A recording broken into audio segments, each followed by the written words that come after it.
開けるんだ開くのさその不思議な扉を登れるんだ登るのさ未来に触れるその心炸裂のドミノ節消えてゆく皆の命愛してる女性に裏切られ白涙が宇宙にさまよその行方さえも知らぬただただ自由に漂う登れるな登るのさ未来に触れるその心今私の遠い技熱く燃える遠い技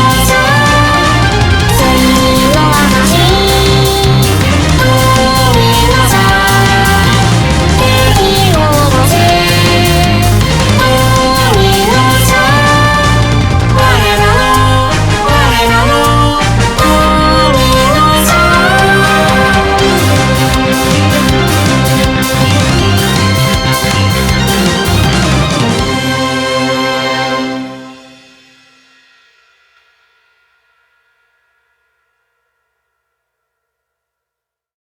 Hello and welcome to Japanimation Station, an anime podcast brought to you by Sean Chapman. And Jonathan Lack. And we are here today to keep a promise. About 6 years ago, we started a podcast called Weekly Suit Gundam, where we covered the original Mobile Suit Gundam, created and directed by one Tomino Yoshiyuki. And over the course of 3 years, we covered basically all of animated Gundam and also that really weird Canadian TV movie. When that original mission of Weekly Suit Gundam finished, we created a new podcast, this podcast, Japanimation Station, so that we could talk about anime that didn't have Gundam on the box. But deep in the heart, the very soul of Japanimation Station, there yet remains a burning ember, a task left unfinished that Weekly Suit Gundam never could do. Because Tomino Yoshiyuki did not only make anime with Gundam on the box. So today we begin our 6th season of Japanimation Station to keep that promise left over from Weekly Suit Gundam and begin our Tomino-thon, where we will be peering into the delightfully deranged mind of Tomino Yoshiyuki with everything from 1977's Invincible Superman Zambot 3 to the recently completed pentology of Gundam Reconquista in G films. Yes, Jonathan, the day has come at last. That's right, Sean. Today marks the start of our ambitious, long-awaited Season 6, which we will be delivering in 2 parts. This episode is kicking off Tomino-thon Part 1, The New Anime Era, while our overall Tomino journey will take us all the way through Reconquista in G, as Sean just told us. This first half of the season will run for the next 12 weeks as we review every series Tomino directed from Invincible Superman Zambot 3, which we're reviewing next week, all the way through Heavy Metal Elgime. And then we'll be back in the fall of 2026 for Part 2, picking up with Zeta Gundam. And the real question is, when will we finally be able to see the true Tears of Time? Who's to say, other than Tomino himself, who we will get to know very well over the course of 2026. We will definitely be seeing lots of tears. Of that I can be sure. Indeed. So today we are not reviewing any one show in particular. We are just doing sort of a prologue episode where we will get to know Tomino up through the beginning of the creation of the first show we are covering in full, which is Zambot 3, which we'll be doing next week. We'll be seeing where Zambot 1 and 2 came from today. I'm just kidding. There is no Zambot 1 and 2. It's just called There's Zambot. A lot of shows that just are the third in a trilogy, back when they were making shows that had 3 robots that turned into 1 robot, as the opening theme of Zambot 3 likes to tell us. He should have called Gundam Double Zeta Gundam 3, just to confuse people. Yes. It would have been great.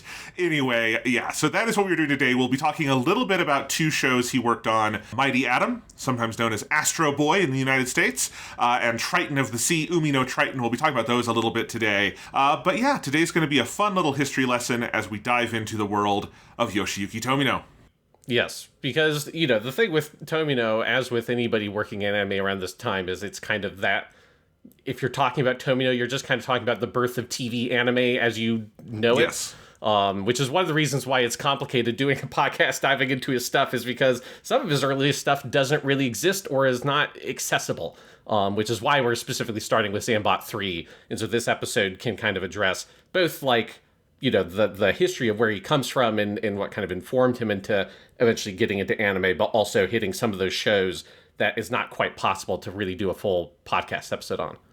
Yes, absolutely. So that's what we're talking about today. We will, again, there's a couple of specific anime episodes we're talking about. Those will be listed in the show notes with links to where you can find them as we go along, because nothing we're talking about today is like on Crunchyroll or anything, yes. Which is going to be a theme of this season. You're gonna have to do some pirating to follow along this season, because some of this stuff we're watching this year is obscure and has no like home release or streaming release in America or the English-speaking world. So, you know, just get ready to sail the high seas. Put your straw hat on. Get ready for that.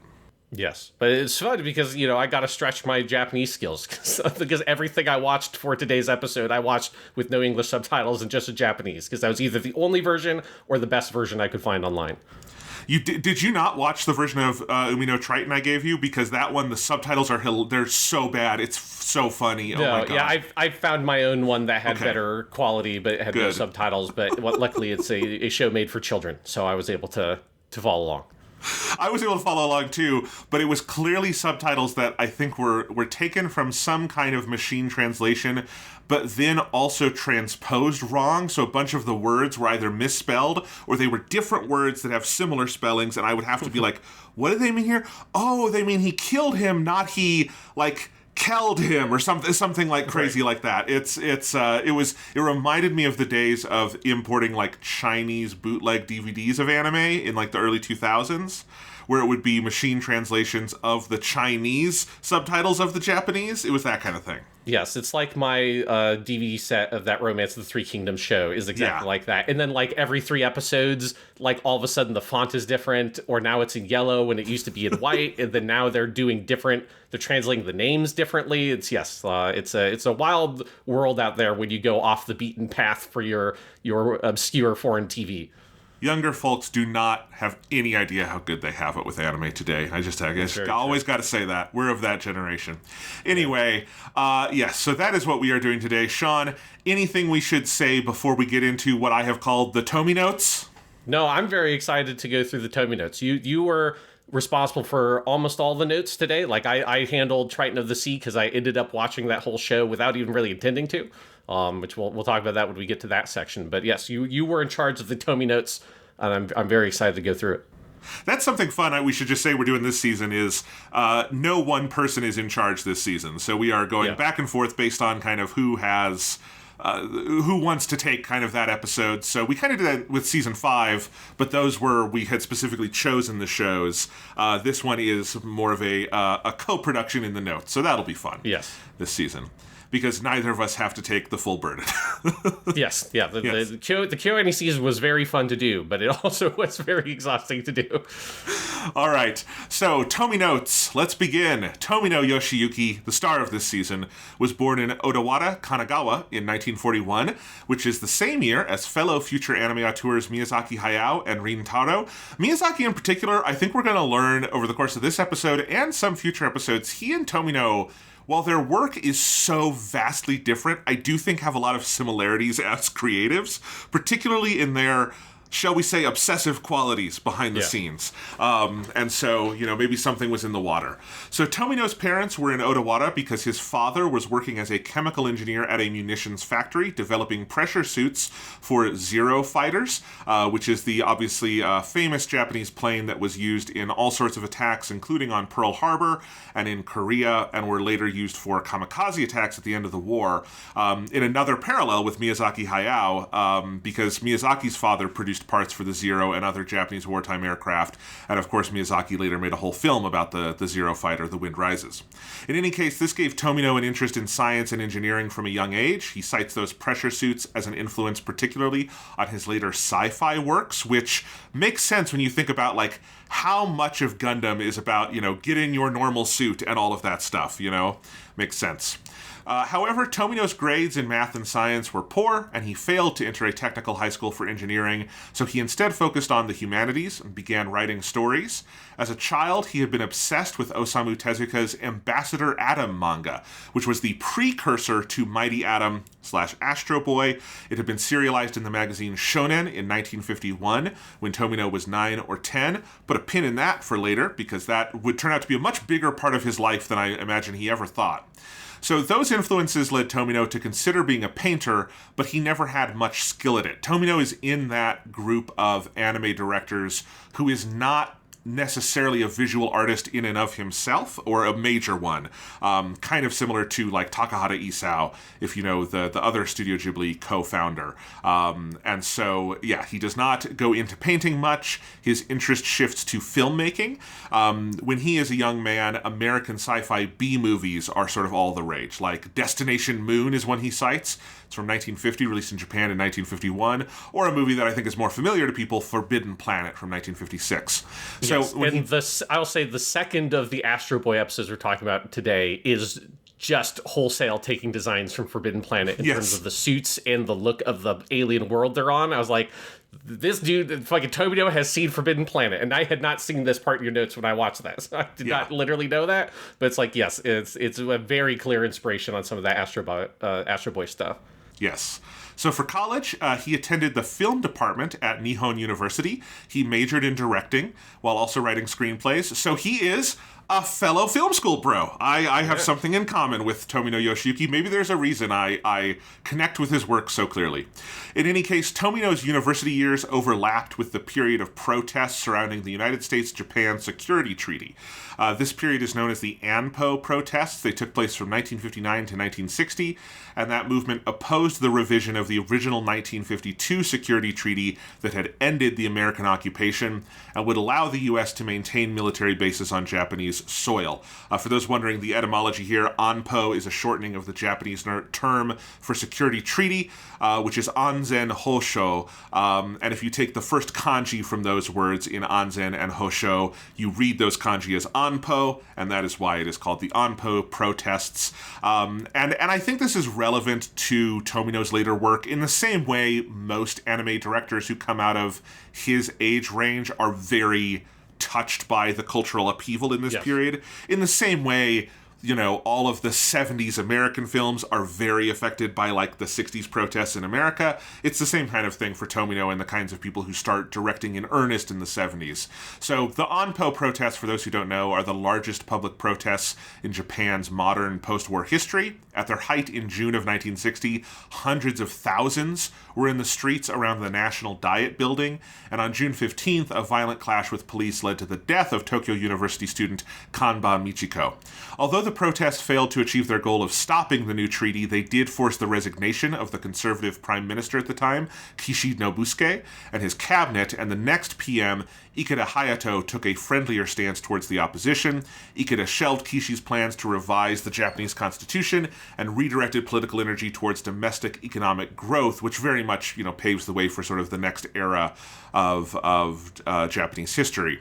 Relations between Japan and the U.S. were initially strained as a result of the protests. One of the big things the protests achieved was canceling a visit from then-President Dwight D. Eisenhower, but his successor, John F. Kennedy, took a new approach of treating Japan more like political equals, a la Great Britain, which is a stance that roughly continues to this day, as much as anything continues in the current regime. But you know what I mean, right? Yeah. In any case, Ikeda became the first foreign leader who actually visited the U.S. during JFK's presidency.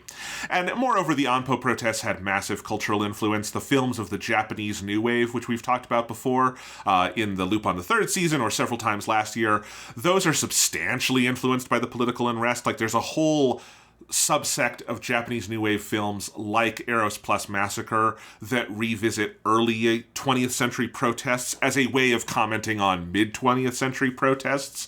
And that entire generation of filmmakers, both in live action and anime, are very, very touched by this period of youth involvement in protest culture. The generation Tomino belongs to, which would also include Miyazaki Hayao, are not just political in their works, but came up either directly involved in or adjacent to political agitation. The history of of Tomino's involvement with student protest movements at Nihon University, which was a campus with a lot of student protest movements, it's sort of long and complicated, as Tomino was, perhaps unsurprisingly, something of a prickly figure who did not play well with others. There was actually enough bad blood that he did not return to Nihon University after his graduation until 2006 for a special lecture, but that was only after many of those involved in sort of the student protests of the 60s had retired. But he was at least in and around student leadership movements for much of his time at university, which definitely informs his later work, again in the same way as a lot of these anime directors who were involved in politics at a young age bring that into their filmmaking. Yeah, so it's a very obvious, like, kind of, as you say, not just for Tomino, but for kind of a whole generation of creators, this huge moment. And for people who might remember, we also talked about this in the KyoAni season, because this is like a linchpin to that first story arc in Hyoka, which is all talking about like what is left over from that period of student protests and student university unrest throughout all of the 60s in Japan. Absolutely. So Tomino intended to enter the film industry when he left Nihon University, but by the time he was sort of in his final years at college, the Japanese studio system was collapsing. We've talked about this before on the show, the period in the early 60s when the industry really sort of starts to decline, and the Japanese new wave arises out of this moment. For Tomino, that meant studios were not hiring much anymore, particularly young new talent. So instead of entering the live-action film industry, the best job he found available was at Tezuka's relatively new Mushi Productions. We talked a lot about this last season when we talked about the Dororo shows and the Anime Rama trilogy, all of the Mushi Pro stuff. So, we don't need to go into that too much, but obviously the big thing that Mushi Pro does right off the bat is create Mighty Atom, their first major TV anime. It premieres in 1963 and is, effectively the dawn of TV anime as we know it today, creates the format that is basically still in use in terms of, 2 acts and a theme song and an ending theme and all of these, all of the things sponsorships and production committees and all the things that are sort of recognizably anime begin here. And Tezuka joins about a year after Mighty Atom premieres, so he joins in 1964. At that time, work on Mushi Pro's next anime, Jungle Emperor, was ramping up, so Mushi Pro was absolutely desperate for manpower in this period. Hence, they were not only hiring students, but even hiring students without animation or intense visual art experience like Tomino. For Tomino's part, this was not yet considered a prestigious job, as anime was still new, considered childish, there wasn't a lot of money in it, but he didn't have any other prospects, and he hoped he could leverage it into some kind of directing career later on. That worked, maybe not in the way he probably imagined, but it absolutely did. So Tomino initially worked in the production management area of Mushi Pro. He coordinated parts of animation between departments, so moving from, let's say, animation to finishing animation to the photography department, all of that stuff. His mentor at the outset at Mushi Pro was a man named Wakao Hiroshi, who later founded the famous studio Shaft. So, again, basically anyone you talk about in the Mushi Pro days, you've said this before, Sean, either was someone who revolutionized anime in their own terms, or got burned out and left the industry. And Tomino and Wakao are two people who revolutionized the industry. So, very consistent. Tomino's work was not necessarily what he wanted to do at the outset here, but the benefit was that he got a close-up look at all parts of the production process, including the business side of things, and he gained a very deep understanding of the production pipeline of TV anime. One realization Tomino had during this period was of his own inadequacy at drawing. He was shocked at just how good incoming artists, including those younger than him, were, and wondered how he could be competitive in this environment. What he figured out he was really good at was storyboarding. In particular, he learned he could create storyboards faster than anyone else in his peer group. Again, put a pin in that for later. On Mighty Atom, Astro Boy again, Tomino did a number of jobs, including production management and assistant direction. The first script he wrote for the series was for an internal studio competition, where they were basically, trying to see who could write good new scripts for the show. That one was rejected. But when the series later faced a shortage of storyboards, because again, they're doing one of these a week for years on end, Tezuka approved the first half of the storyboards Tomino had drawn for that earlier script, and then put Tomino in charge of the episode. That episode was broadcast as episode 96 in November of 1964, and this would be Tomino's directorial debut, for which he also scripted, storyboarded, and managed the production. He was immediately transferred to the directing department, where he went on to direct 25 of the series' last 100 episodes, a full quarter of the second half of Mighty Atom. Those are episodes, for those wondering, 96, 104, 111, 114, 120, 121, 124, 125. Some of these are back-to-back. Yes. 128, 131, 133, 138, 139, 149, 156, 160, 163, 171, 173, 179, 180, 181, 3 back-to-back there, 183, 188, and 192, which was the penultimate episode of the series. And I list those all out because sometimes these stats are hard to find on the English-speaking internet. So for those curious, you can go find those.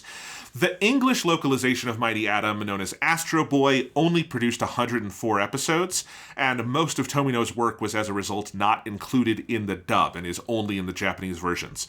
However, episodes 96, 121, and 124 were included in the English version. Those were produced as episodes 87, 103, and 104 of the dub, which meant that Tomino's episode 124 became the final episode of the English version of the show. It is such a fucking weird episode. Anyway, we'll talk about those episodes in a second. One thing to note here is that Tomino said later that he felt a little creatively stifled in this period, and despite his extremely prolific production, wondered if directing was really for him. He cites his final episode that he did, episode 192, The House of Medusa, as the one where he strived hardest to find and bring out his own sensibility as a director, and probably the production of that episode is what, convinced him to keep going in that direction. As a result, those are the 4 episodes that I have chosen to talk about today. So episodes 96, which is called Robot Future, 121, Ganimate, 124, Parting Gift, and episode 192, Medusa's Mansion, are the 4 we're going to talk about here. Again, those are the 3 that are included in the dub, so those are easy to find. I will include YouTube links in the show notes to YouTube uploads of those dub episodes, because none of the Japanese ones have, easy to find subtitles or anything. So if you watch the dub, the Astro Boy dub is weird, but it is technically, accurate to what's happening in the episode. So you can go, and honestly, the Astro Boy dub is very fun to watch, because it's fucking bizarre. So you can go watch those. And then episode 192, you might want to track down. That is, again, Japanese only, but definitely worth watching if you are a fan of Tomino, because it's an incredibly striking piece of direction. So, yeah, we can go through these episodes one at a time here, Sean, but I guess I just wanted to start with, one, what was your familiarity with Mighty Atom in general before watching some of these? And then what did you make watching some of Tomino's earliest directorial contributions?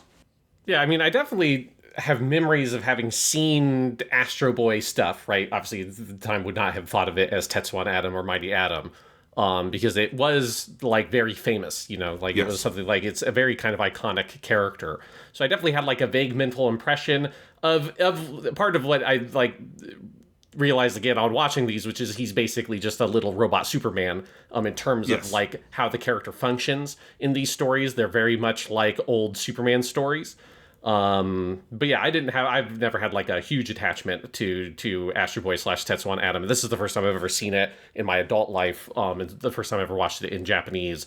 I did watch all these in Japanese. I will say that I don't think watching it in the dub is a meaningful difference, because I don't think the original Japanese language version is that's not what's important about these episodes. No. The story is not what's important about these episodes. The thing that it reminds me of the most in terms of other media I've experienced is it reminds me a lot of early Golden Age era comic books I've read, 1930s/40s Superman or Batman comics, where you can just feel the frantic nature of how it's made, that they are kind of inventing the industrialized process by which they're making it while they are also making it. So even though there's obviously a huge gap in time between the golden age of comics and these episodes, which are the mid 1960s. So that the themes and stuff are not necessarily going to be similar. There's just this similar sensibility to fuck it, the story's just going to start here. The story's just going to start and they're already lost in space because whatever. They're at a haunted mansion because whatever. All 4 of these episodes start with what feels like a cold open that's been cut out or something. All of them feel like they start almost in medias res, but not with the kind of intention I would associate with In Medias Res as a narrative structure. There's just a, like, we gotta go, we have to hit the ground running, we're gonna throw everything we can at these episodes.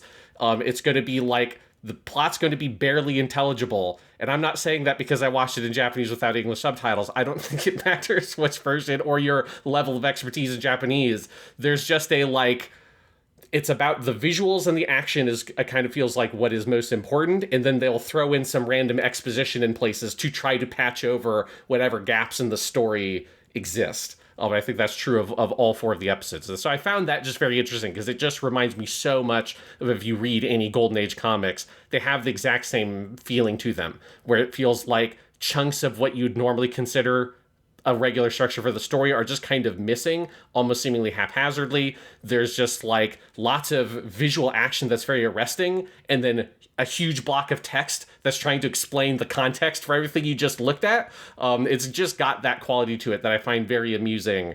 And you can just feel the energy of how frantic the production of these episodes must have been.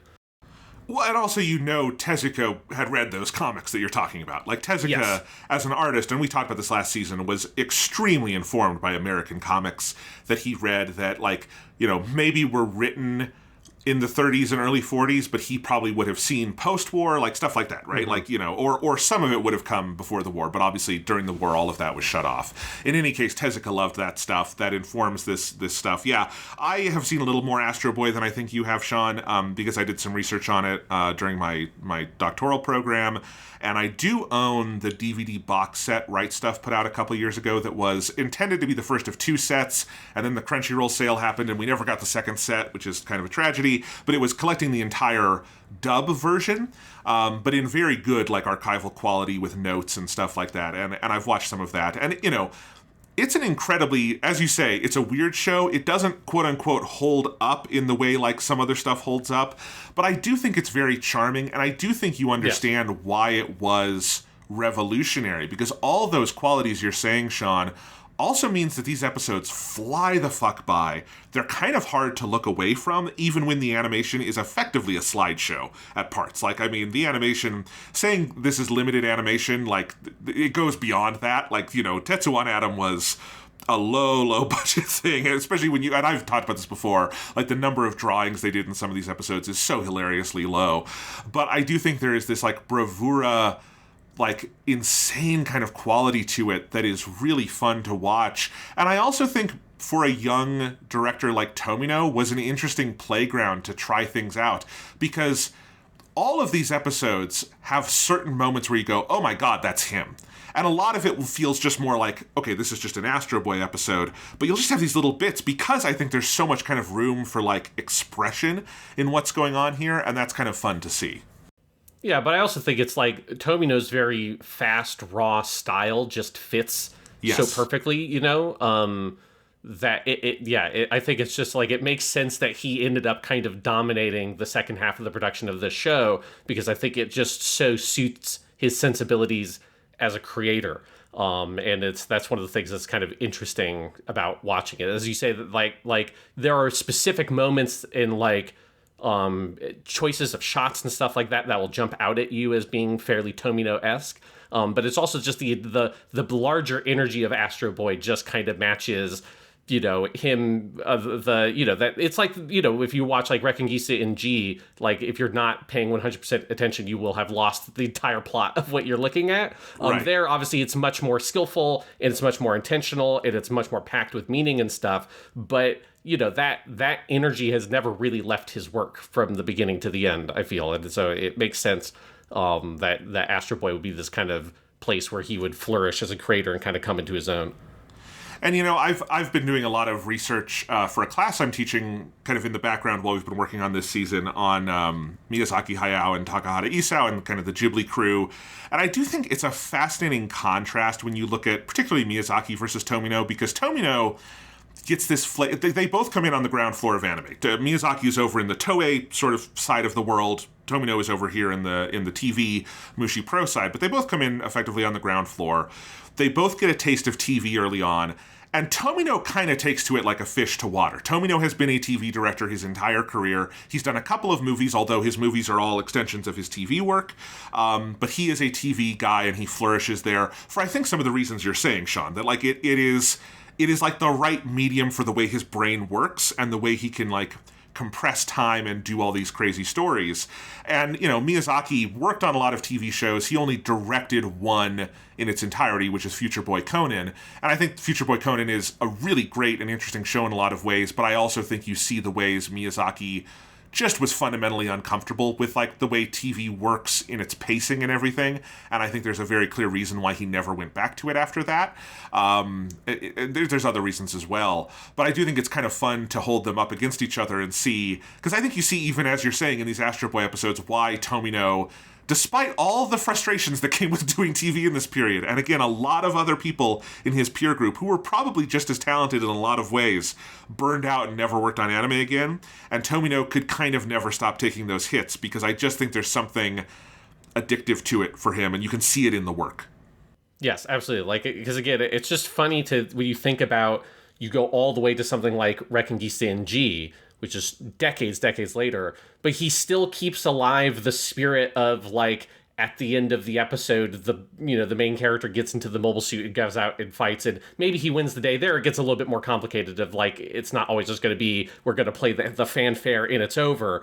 But right. There is still the heart of that basic structure of, like, goddamn it, in every episode, the boy's going to get in the robot, and in every episode, there's going to be a fight, and it's like, it's always going to follow a broad kind of pattern in that episodic structure that he never abandons. You know, where like most, modern anime, by the time you get to something like Rekken Senji, hell, like by the time you get to Turn A Gundam, it's kind of starting to go out of favor. He never lets go of that stuff. And we'll see in some of the other stuff that's in his kind of 2000s that I've already seen, like Overman King Gainer, still keep that like style. And it's just like, it's one of those things about, it's how he learned it, it's how his brain works, whatever it is, but that episodic structure and trying to tell a bigger story within that episodic structure just so seems to be the thing that grabs Tomino, that like he just can never let go of it for his whole career. Absolutely. And it starts here. Absolutely. And I absolutely recommend, if you are interested in the work of Tomino, watch some of these Astro Boy episodes he did. The dub ones are very easy to access because they're just like on YouTube and in the public domain effectively, so you can go find these. But even if it's the Japanese ones, even if you don't speak a lick of Japanese, it doesn't matter that much, as you were saying, I would Sean. Almost argue, like, because I'm glancing over some of your notes, Jonathan, for the third one, or for the last one we're talking about, Medusa's Mansion, which was only in Japanese, and I think, like, probably you liked it more because you probably were not really paying attention to what characters were trying to say. Because, no, I wasn't. And it's like, I think if you're just not trying to pay attention to the plot at all, it's honestly more entertaining because the plot doesn't make sense. If you're sitting there trying to put together the, like, well, there was this one guy they're talking about that we've never seen that I guess died off screen, but then there was this other guy whose body washed up and he was this character's brother, or is he her dad? Or it's like, and this is not because, like, I've watched shows entirely Japanese. I watched Triton of the Sea entirely Japanese, those subtitles. I had no problem following it. It's not that. It is that, like, the story is nigh incomprehensible because of the pace that it's moving and, like, the lack of interest it feels like there is in trying to get those each little spot in order to tell a logical story. And it's just the energy is so much more like we want to create cool visuals and have a kind of, like, the vibes of a story come across, and those vibes are much more attractive than actually trying to figure out what the literal plot is for each episode. I mean, for that reason, Sean, I absolutely believe you could take, like, the English Astro Boy episodes and show them to an American kid now who's, like, 5 years old, and I think they would dig it. I think they would totally be on that wavelength because it works the way a kid's brain works, and I don't think it being in black and white would really be a barrier if you're young enough that you haven't been, culturized out of that, right? Yeah. Like, I think it would still work. And I imagine the same for, Japanese children in Japanese. In any case, let's talk about these, starting with episode 96, which is episode 87 in the dub, Robot Future, which they called in English The Great Rocket Robbery. A few years ago, Sean, before we started planning this or when we started planning this season, because we've been planning this season for literal years, as you said at the beginning of the podcast, I started collecting Tomino's Mighty Atom episodes, because they're not super easy to find. But this was the first one, so it was the first one I found, the first one I scrubbed through, and one of the first things I saw was that last scene of this episode, where you have Atom, Astro Boy, floating in space, tears rolling down his cheeks, maybe one of the most recognizably Tomino-esque images you could possibly identify, particularly the last two shots where it's him floating above the spaceship, the vastness of space around them, camera pulling out, and it just kind of blew my mind. I cackled with laughter. It is so deeply funny to me that the first thing he ever directed has, like, the iconic Gundam, to me, like, the iconic Gundam image in it, to the point that, like, the Gundam song cover CDs that Hiroko Moriguchi does with the illustrations where they put her into the Gundam scenario, it's this image practically, basically, with her floating against. Did it blow your mind as much as it did mine? Just the how apropos it was. Yes, it is. It is hilarious. You do have the robot Future, who is a robot that can tell the future, which is why the guy named him Future. Which is very on the nose. He explodes in space, and very suddenly at the end. And then you have Astro crying. It is. Whether it's sad tears or happy tears, that's kind of always where it ends, or something related to that, like the end of Original Gundam and Amuro's crying, could there be anything happier than this? Or I guess Camille's not necessarily crying because he's lost the capacity to cry because his mind has been fucking destroyed. But, it's that sort of notion.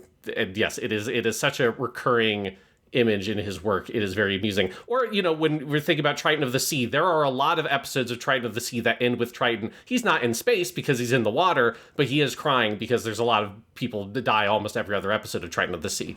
And so there's, I don't know how, it's a SpongeBob SquarePants scenario. I don't know how tears in the ocean fucking work, but that's not important. I think it's maybe one of the things that attracted Tomino to Triton of the Sea is this basically just gets to be a space show because it's just underwater, so whatever. Water and space work pretty much the same in some ways. I mean, there's a whole two-parter of Reconquista in G that deals with this. So, maybe there was something going on in his mind from a young age.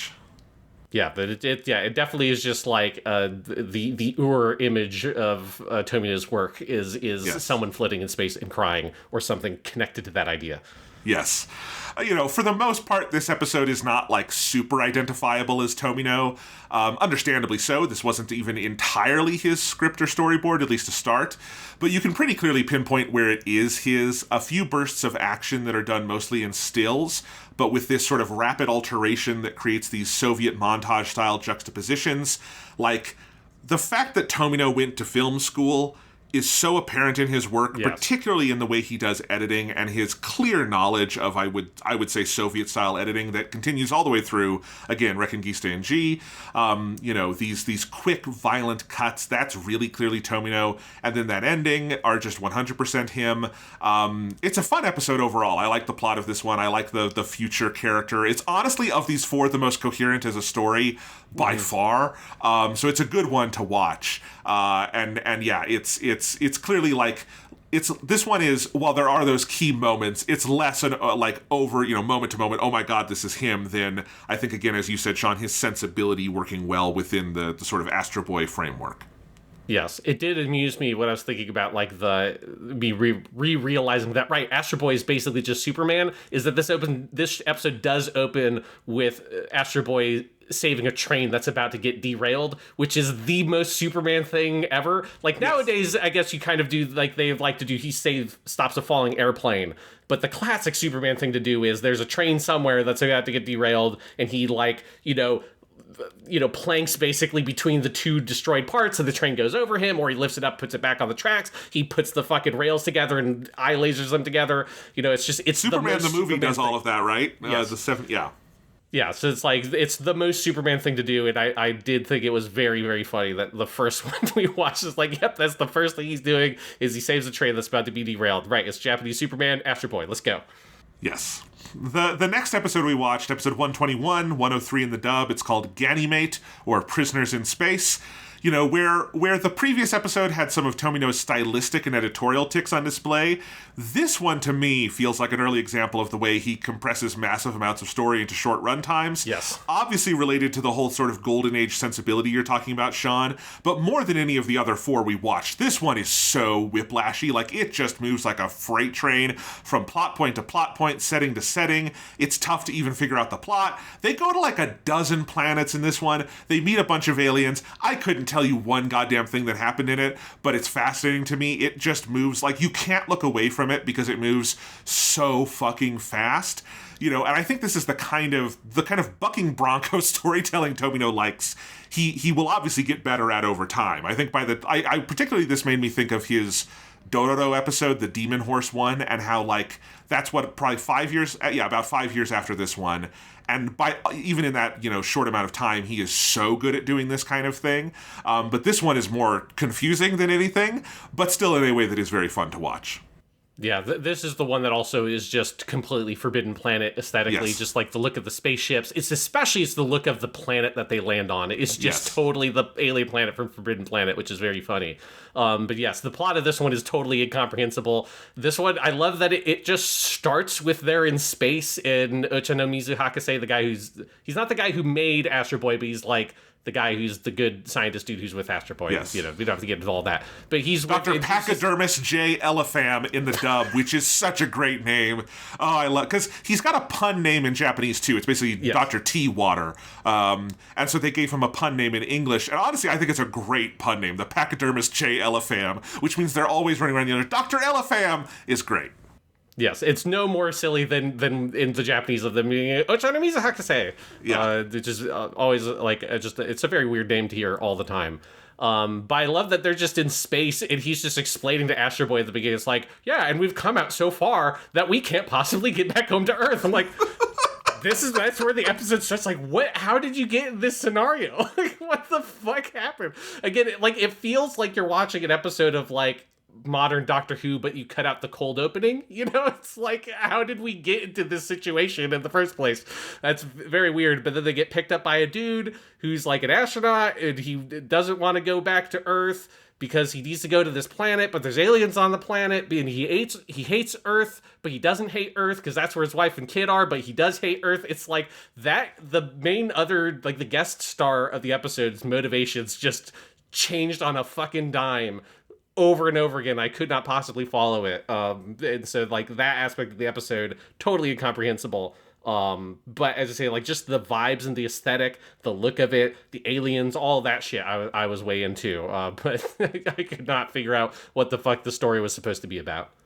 No, I do like that it has, you know, an enemy who wants to destroy all life on Earth because the humans have so thoroughly abused it. I wrote in my notes, that man, he is a Char.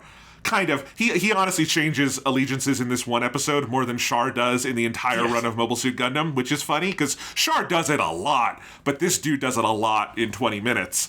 I wish that Astro Boy was like, you've betrayed us. And he just turns and says, I've never betrayed anybody in my entire life, Adam. That'd be great. To be clear, I kind of love this one, particularly the dub. You should, if you've never watched an episode of Astro Boy, this would be a very funny one to start with because the dub version is just peak zany with Tomino's very aggressive pace and the already mile-a-minute style of the dub just colliding in spectacular fashion. Because this is, you know, one of the first ever anime dubs. I mean, it's the first ever for a TV anime, obviously. And the way, if you've seen like Speed Racer, it's the same way. The way they made up for like the lip flaps thing is they just talk so fucking fast. And so when you pair that with the style of the episode, the style of the show, and then Tomino's style, oh, I love watching them try to dub this one. It's so funny. Very highly recommended, as you will not understand a single goddamn thing that happens, but you also won't really care. Yes. Again, I think this is one that even if you just turn the voices off, you'd have you'd have a perfectly fun time just looking at it. And then the last one that was in the dub, because literally this was the last episode produced for the dub, episode 104, but it was 124 in Japanese. It's called Parting Gift, although only in Japanese, which I think is funny because Parting Gift sounds like a series finale. In English, it's just called Double Trouble. So there you go. This one is super weird because it's about a bunch of little alien dudes. But I also think this one is actually really interesting aesthetically because the little aliens really look like American limited animation cartoons of the time, particularly like UPA cartoons. So that would be stuff like, you know, Mr. Magoo, or Gerald McBoing Boing, and then some of the TV shows that they did as well. The difference between them and Tezuka's style, I think, is sort of the aggressive flatness, akin to what Chuck Jones and his Warner Brothers team did on a 1942 short called The Dover Boys, which is generally considered the progenitor of limited animation as an artistic style, not just an industrial mode of like necessity, but an intentional chosen style. And if you've never seen The Dover Boys, that's an amazing animated short. I showed it to my students last semester and everyone was into it because it also it's one of those things that is an aesthetic revolution that still feels fresh today. And you can see why it inspired this whole new style. And part of what Chuck Jones was doing there was this aggressive two-dimensionality where just get rid of all depth in the image. And that's very much like what UPA did. If you notice something of a Dr. Seuss similarity in these images, he swam in these waters as well. The iconic Gerald McBoing Boing short that UPA kind of made their name on early on is a Dr. Seuss thing. So there's surreal fun to be had here, seeing the Tezuka characters who are flat but a little more rounded, a little more Disney-esque, interact with these very UPA-style characters, sort of limited animation, East meets West. I couldn't tell you a single thing that happens in terms of the plot. I could not follow it. But aesthetically, I thought it was very interesting.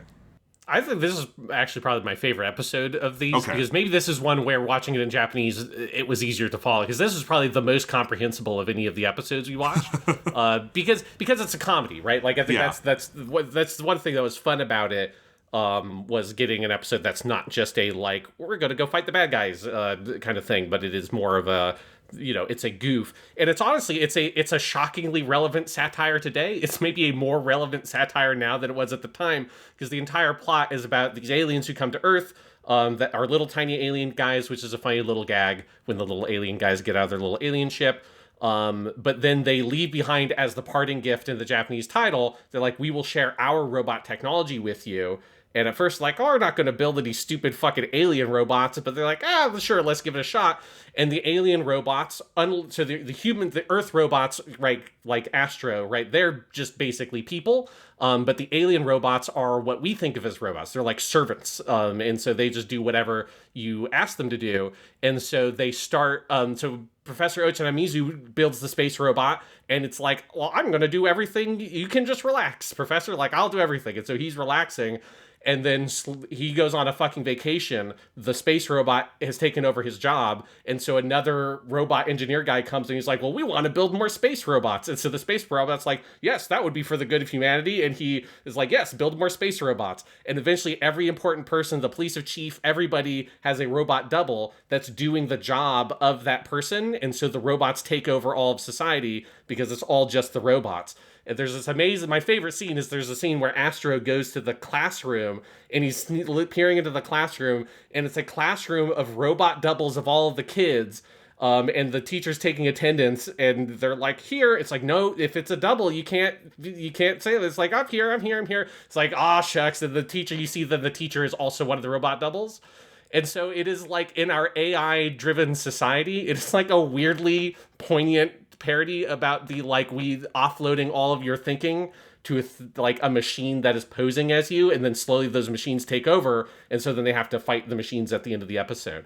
But like that central gag about these ridiculous cartoon robot guys with like their fucking ridiculous cartoon lips, like I love the way they talk, where that has that very Looney Tunes look, where it like juts out and they have these like little mouths that talk in this very like elastic way. Like that being all these like weird American cartoon versions of all the characters slowly taking over the world of Astro Boy. It's like, it's funny, but it's like a weirdly sharp satire that's very different than what you think of as Tomino, right? Tomino doesn't do comedies. He doesn't, he has very political thematic material he works with, but he's not like a satire guy. And so I don't know if he wrote the script for this one, but just like, it's just such a different kind of vibe. And I was pretty into what this episode was doing. I believe he did write the scripts for all the ones he directed, although credits for these are not well kept, obviously. But so it might have been based on a comic chapter. Like, we don't know. I would have to. I do not know the comic Mighty Atom well enough to tell you if this was based on a story in there or not. But no, I really like that breakdown. And I think part of why I had trouble following this one was I watched all of these in a row, and it's possible I was just a little exhausted with the rapid fire clip of things, and I just kind of turned my brain off. But no, I enjoy this one. And again, I think everything you're saying combined with that, like, I do think the aesthetic juxtaposition gives it the punch you're talking about, Sean. Yeah, and it's very intentional. Like, it's so part and parcel with the what the point of the story is, that it's like clearly like intentional that we're making them look so different and so goofy and so kind of foreign. It's very good. And again, I think it speaks to the impact Mighty Atom had that, this first, ever TV anime could be making an episode every week and throw off something as relatively kind of experimental and out there as this one. Like, that's pretty cool, I think we would find that cool today as well. Yeah, I think it's also just one of the advantages of a show like Mighty Atom / Astro Boy. When you're so purely episodic like this, there's no larger story that's being told. There's no beginning, middle, and end. Like, you have room to go off and do weird experiments. You can have a totally bizarre episode. That's like, like, obviously Ultraman is something I think about that I've seen around this time period as well. This would be like 1 or 2 years before the original Ultraman show. That's one of the advantages of that sort of format, is you can just say, fuck it, let's do a weird satire episode, let's do a weird comedy episode, let's do a weird horror episode, like kind of like what we'll talk about with the next one. But it's one of the things that's fun about these kinds of shows, is they have the leeway to do that. Yes, absolutely. So, okay, we then jump way ahead to episode 192 of the series, which has no English equivalent. It's Medusa's Mansion. This was the second to last episode of the series. In the next episode, Astro Boy dies in space, because that is how Astro Boy 1963 ends. If you did not know, it is Mighty Atom goes and dies for the human race. But in any case, this is episode 192, so the one right before that. And I think this episode is an extraordinarily striking piece of direction. And I'm not referring to the plot here at all, because I really couldn't follow it, and maybe that's a problem. But I think, we skipped so we went from episode 124 to episode 192, so like about a year of work in there, and I think you really see how much Tomino developed as a storyboarder and director in that time. I think this episode is like really striking in its use of mise-en-scène. There's all this snow and atmospheric effects. There's really noirish and kind of complicated lighting. There's this almost Citizen Kane-esque opening as we go into the mansion where the plot begins. There's a dreamlike quality to things, which relates to the story. There's really complex visual compositions and blocking, like much more so than other episodes of Astro Boy I've seen. And one of the biggest advancements, I think, is just how much Tomino has clearly learned how to work within the Mushi Pro restrictions to do really interesting things, even with the animation still being very limited. The compositions are just more complex. There's way more camera movement in this one, sort of into and across still images, particularly a lot of good dramatic zooms or simulated camera push-ins. There's more complicated camera angles. There's a lot of Dutch angles in this one. And there's a lot of layering here. There's a lot of like depth in the image. There are shots where I counted 5 or 6 visible planes of depth, where like you'll have maybe like a banister in front of Astro and then something behind him and then something behind that. And, that's versus maybe 1 to 3 layers in earlier episodes. And in particular, there's this one shot I wanted to break down because I think it's really striking in its conceptual complexity. It comes about 8 minutes in, and it starts out, the sequence is sort of this normal reverse shot between Adam and sort of the girl who's the main character of this one. Is her name Dream? They said that a lot. Her name is the English word Dream. Dream, yes. So between Adam and Dream, the girl, and then there is this close-up on Adam, just a normal close-up, but it doesn't cut. It instead does a simulated whip pan across to the girl, which is where the camera would move very fast. So it's technically several shots that does this, like, sketchy animation style, but it looks like it's one whip pan. And it's Dream in profile. It zooms down and in over to her lips as she starts speaking. Then it goes up to her eye. From her eye, it does a crossfade superimposition of an angel sketched in white ink on a black background. That dances around as she talks, and then that shot does a gradual out of focus, like the lens is being manipulated. We cut back to Adam, who is equally out of focus before we returned back to focus. So it's all these very real camera techniques that Tomino probably knew hands-on from like college film school experience, implemented into animation in one log sequence, which is just not something you see in this like very, very early era of anime, but that would obviously be central to future directors and studios we've talked about. We talked a lot about that in the KyoAni season, of how you kind of bring in live action camera sensibilities into animation. And so it's just a very bravura piece of direction, extra bold when you consider the immense material restrictions this show was produced under. And there's just a lot of that in this episode where I was really impressed. Like, you can see how much Tomino grew as a director in that, incredible sprint he did in the final half of Astro Boy. Yeah, like, this is the episode that, like, felt much more akin to the Dororo episode we watched with Midoro. Or even, honestly, like, the earlier stuff, which obviously is less, I think, Tomino feeling in Dororo, but has that atmosphere that's really well communicated here. And yeah, like, that is the thing about this episode that's very impressive, is just that the sense of space in that mansion and the dreamlike nature of the visuals is all really, like, striking.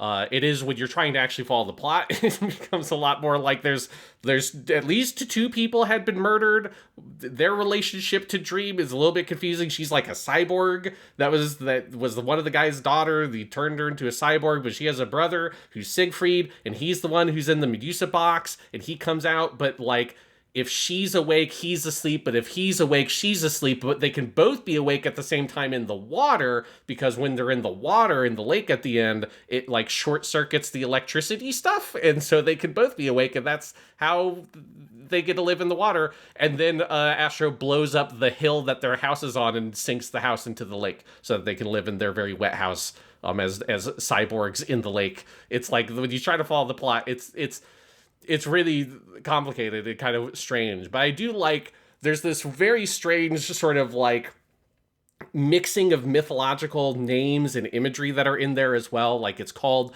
the Medusa's Manor or Medusa's Mansion. In that mansion, there is a box that is much more like Pandora's box would be the thing I think of. Like, Medusa has no connection to a box. But in the box is Siegfried, who is not a Greek character at all. Siegfried is a Germanic hero who's derived from the Norse hero Sigurd. And he's got like a halberd and a Medusa shield that presumably is the shield that is a reference to the shield that Perseus uses to kill Medusa. Siegfried also has a chariot that's driven by 2 winged horses, one of them named Apollo. I think the other one is supposed to be named Phaeton, both names for the Greek god of the sun, who has no connection to Pegasus, because Pegasus is a connection to Poseidon, and also there's only one Pegasus, but Pegasus does have a connection to Medusa, because Pegasus is born from the blood of Medusa's decapitated head. So there's just like this weird, like, him, and this is a thing when we talk about Triton of the Sea, he does in Triton as well, of like, I'm just going to grab a bunch of random mythological and literary references and just throw them into a weird boiling pot and kind of see what comes out the other end. And that's kind of also the vibe of this episode. But it's what gives it that weird dreamlike, almost sort of like dark fairy tale kind of vibe, I think is part of what it's going for with all those references. Yeah, and to be clear, this one is 100% all Tomino. This is not, like, some of these, again, the lineage is a little hard to trace, but I do know from things Tomino has said, this one had no relation to anything in Tezuka's manga. This was 100% him. It was very much an attempt on his part to, like, kind of break out and kind of do his own thing with the material, and you can feel it. So, because, like, and yeah, exactly what you're saying, Sean, that, like, kind of dizzying array of literary references that don't entirely hold up, but are very interesting, like, yeah, that's him. You see that in Triton of the Sea as well. And yeah, so I would highly recommend tracking this one down, just because it is like, it's a captivating piece of direction, where the other Mighty Atom episodes we watched had moments of like very clear inspiration and I think are very fun. This is the one you can point to as a whole and say, oh yeah, I can believe this was made by someone who was going to go, revolutionize the anime industry, because it just has that look and feel to it. Yeah, definitely. So anything else you want to say about the Mighty Atom of it all?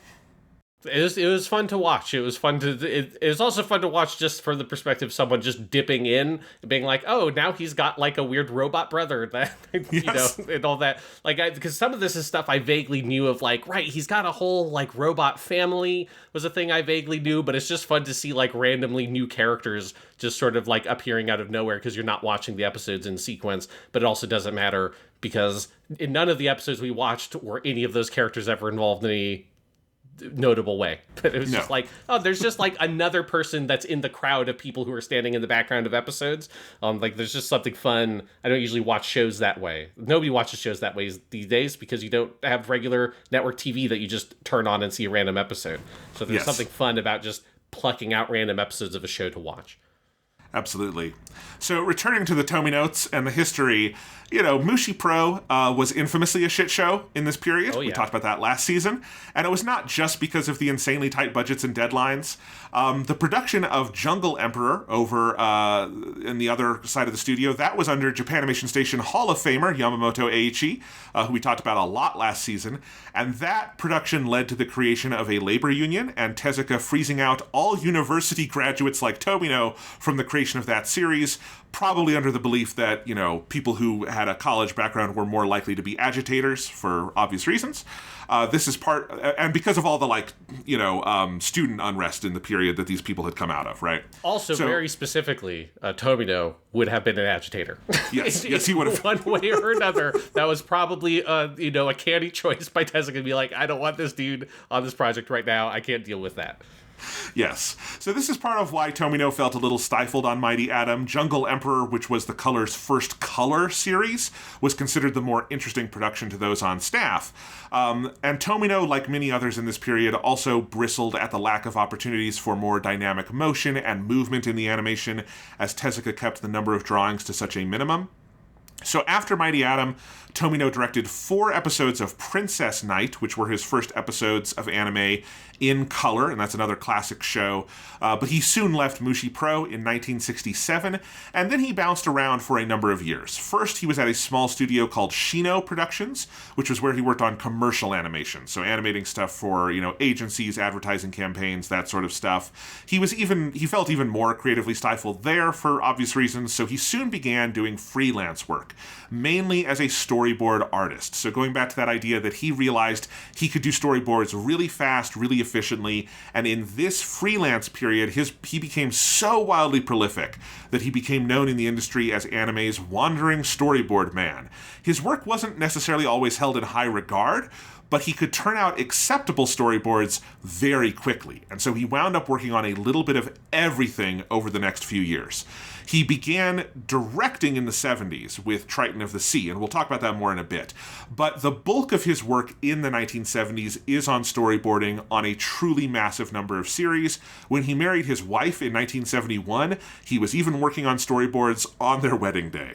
And places he worked includes stuff with Mushi Pro's subcontractor studio Art Fresh, which made the 1969 Dororo, which we discussed last season, so go listen to that episode for more talk about one of Tomino's honestly greatest episodes of anime ever, is his Demon Horse episode in Dororo. It also included a prolific, if sometimes contentious, relationship with the future Studio Ghibli team, as Tomino storyboarded on all of Takahata Isau's seminal 1970s world masterpiece theater productions. Those would be Heidi, A Girl of the Alps in 74, 3,000 Leagues in Search of Mother in 76, and Anne of Green Gables in 79. Tomino storyboarded 18 episodes of Heidi, which is a full third of that 52-episode series. His early storyboards, and those by others who were outside of the main group, were often redone by Takahata and Miyazaki, who were perfectionists, but they were also going for a really specific style on that show that was very different than other anime at the time. And in the series' second half, as outside storyboarders like Tomino better understood what Takahata wanted, those storyboards were often much less revised. And in fact, the second half of Heidi, and that whole show is a masterpiece, but the second half is often noted for how good the storyboarding becomes, in particular, because the early episodes of Heidi were produced in such a way that the animation is just kind of off the charts, but of course you can't keep that up for 52 episodes. So the later episodes often like really thrive on kind of the raw quality of their storyboards, and that includes Tomino's episodes. He has some just incredible standout episodes in that period. Suzuki Toshio, who later teamed up with these folks to be the co-founder and producer at Studio Ghibli, said that Takahata and Miyazaki did hold Tomino's work on those shows in very high regard, and Takahata and Tomino in particular had a really good working relationship. When Takahata died in 2018, Tomino memorialized him as a mentor, particularly in terms of creating stories and in focusing on space and mise-en-scène, which is like the key thing of Takahata's 70s work, like Heidi in particular. And I do think like those shows were probably really important to like cutting Tomino's teeth and making him a better artist, because they are true masterpieces that he did a insane amount of work for. Tomino also storyboarded 2 episodes of Miyazaki Hayao's solo directorial debut, 1978's Future Boy Conan. Those are episodes 14 and 21. Miyazaki effectively storyboarded that entire show himself and redid the work of everyone else. Again, Miyazaki, not made to be a TV director, like if you look at the credits of that show. But Tomino later said he was so in awe of Miyazaki's work there that when he made Mobile Suit Gundam the following year, his goal, this is quote, his goal was to crush Conan, which I just fucking love as an idea. Yeah. The series left a very deep impression on him. The show Combat Mecha Zabungle is sometimes said to be his response to that series. You and I, neither of us have seen that show, so when we get to that one, we'll have to see how much it resembles Future Boy Conan. I'm curious about that now. When Suzuki Toshio, the producer, visited Tomino after the release of Nausicaa of the Valley of the Wind in 1984, he arrived at Tomino's house to find Tomino watching reruns of Future Boy Conan. "I'm studying," Tomino explained. "Miyazaki is really good. I've watched it many times. But it's my work that are hits. Miyazaki makes the good ones, and I make the hits." I fucking love that quote. It's amazing. It is sort of true at the time. Nausicaa became a huge hit. Up to that point, Miyazaki and Takahata... Well, Takahata's career was a little more on the hit side. Miyazaki had a couple of things that were sort of flops in the moment that became hits later, so it kind of makes sense that he said that. But Tomino has written and said a lot over the years that he feels a creative rivalry with Studio Ghibli, and sort of their success always propelled him to want to do new stuff. And having just watched Conan myself all the way through and reading this account, I do have to say I would be shocked if the character Lana in Future Boy Conan was not some kind of influence on New Types and Lala Soon in Gundam, particularly in how psychic powers of perception are portrayed in animation.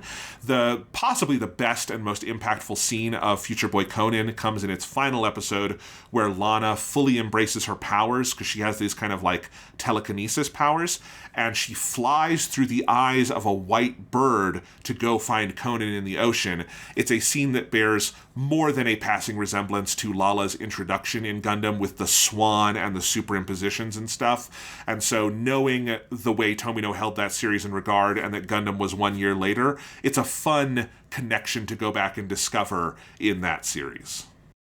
Yes, but yeah, you can definitely feel the push and pull between the two of them, because they come from such similar places, but they have and they have so many similarities of being, even it seems like when they're in their 30s, cantankerous old men. It seems like Tomino and Miyazaki were both born as cantankerous old men, and they just had to age into it eventually for everything else to catch up. But also Tomino has that TV mode, Miyazaki has that movie mode. There's such interesting creatives around the same time with so many key similarities and differences. It's just very interesting putting them in contrast. Yeah, absolutely. And yet, I'm just highlighting some of the series that I know really well from this period. If I tried to list everything Tomino storyboarded in the 70s, we would be here forever. His credits are so voluminous. I don't even think there's a full accounting that I could find on the Japanese or English internet that is probably truly exhaustive, in part because he, had all these pseudonyms and stuff that also makes it difficult. But yeah, he worked just everywhere in the 70s. It really isn't until Gundam that he sort of calms down and focuses in one place. I guess Zambot. But even then, Zambot is mid-70s, and he's still doing some outside contracting all the way up through Gundam. And then I think he starts to focus more on just Sunrise stuff. But yeah, that decade is again, he was just everywhere. Yes, that like the Ronin, the wandering, storyboard artist thing is just very true. Yes, because as you say, it is the nature of both the huge volume of work he did, the number, he has like 5 or 6 different pseudonyms, which becomes a real fucking pain in the ass when you're looking at some of these shows. I've had to learn a bunch of different kanji names. Like, okay, so when I'm skimming through, this is a storyboarded one. Oh, but this is one he wrote. Sometimes they're different pseudonyms on the same show. It's like, asshole, come on. But then also, like, a lot of these kinds of shows don't always have existing credits and stuff. So yeah, it's impossible to track. But maybe one day we should just do a podcast where the entire podcast is just saying the list of episodes he did. Just put that out. It'll be like a 30-minute recording of just saying numbers of episodes. Oh boy. And it would take a lot longer than 30 minutes to put together. So, in any case, during this freelance period, Tomino did make his series directorial debut in 1972 with the show Triton of the Sea. It was adapted from a manga by, you guessed it, Tezuka Osamu, but not made at Mushi Pro, which was fully melting down at this time. Go listen to the Anime Rama episode from last season for more details on that. But Sean, you wound up, I guess kind of on accident, just watching all of Triton of the Sea. Before I could even ask you about it, you're like, oh, I watched the whole thing. So I'm going to throw it over to you. I watched a little bit of this show, and I would actually love to watch more. I actually enjoyed what I saw quite a bit. But tell us about the production of Tomino's series directorial debut, Umi no Triton.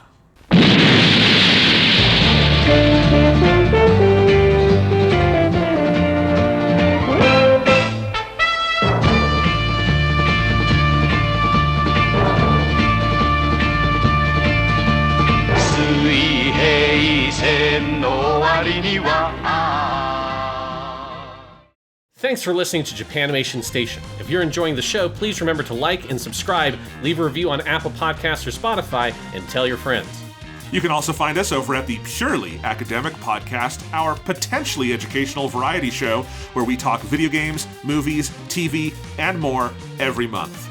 And you can read my movie reviews and follow everything we release together on the Fade to Lack Substack at www.jonathanlack.com. And now, back to the show.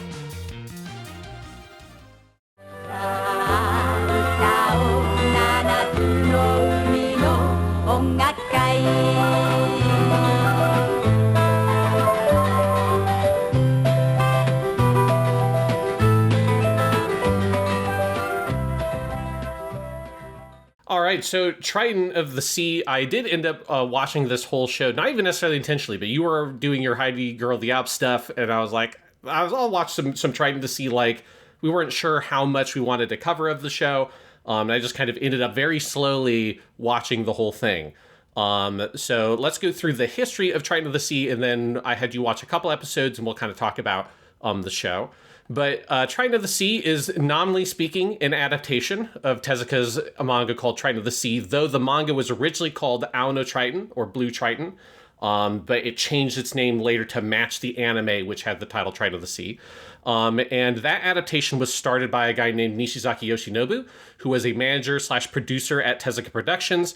During the financial collapse of Mushi Productions, Nishizaki, there was a lot of, it was a giant meltdown and a lot of wild shit happened. One of the things that happened is Nishizaki ended up getting his hands on the rights to adapt Triton of the Sea for TV, which Mushi Pro had made a pilot version of a TV version in 1971. But had not moved that version off to actually be produced fully. And so Nishizaki ended up with those rights, and he wanted to make the TV version.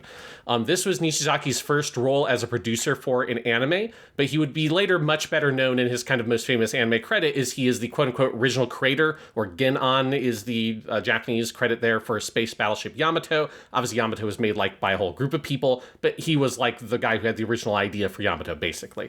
And that was in 1974. If you look him up, you might also know he's also very well known for being arrested both for narcotics and firearm possession. That's 2 different arrests in the 90s, one for narcotics possession, one for firearm possession. But that's a different story. If you want to learn about that, you can look it up.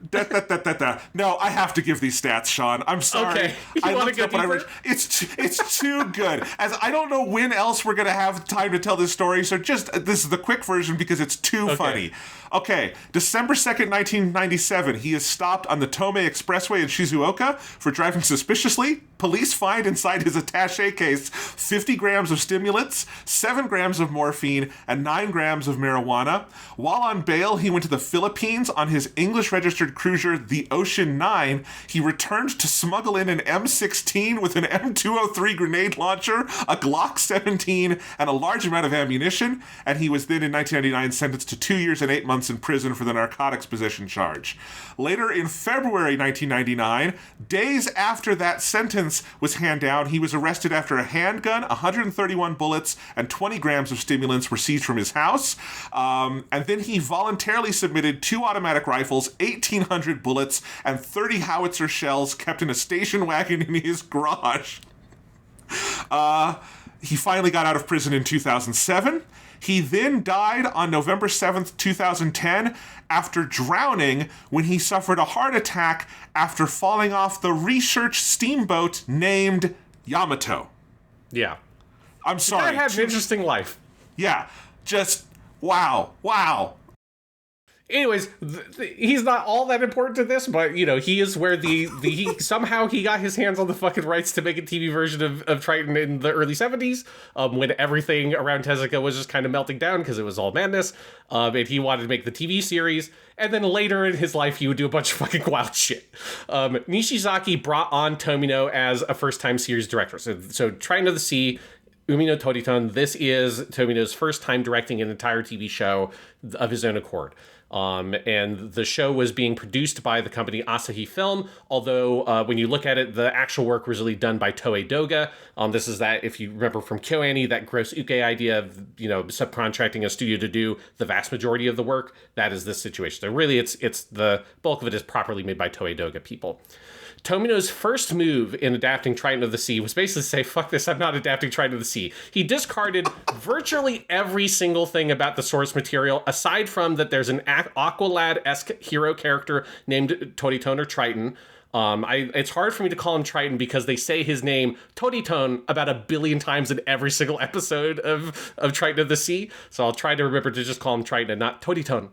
But he's basically, people don't know who he is as a character. He's basically Aquaman. He is a like Atlantean-esque hero figure who is raised by humans and then later learns that he is this lost like hero of Atlantis and goes to the sea.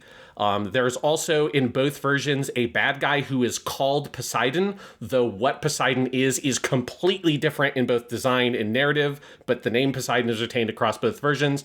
There is a mermaid character named Pipi/Pipiko, though, again, aside from them being mermaids and kind of the love interest for Triton, they're very different characters. She's not really a love interest for Triton in the show. She very much is in the manga because she births the, 7 eggs or whatever that are Triton's kids.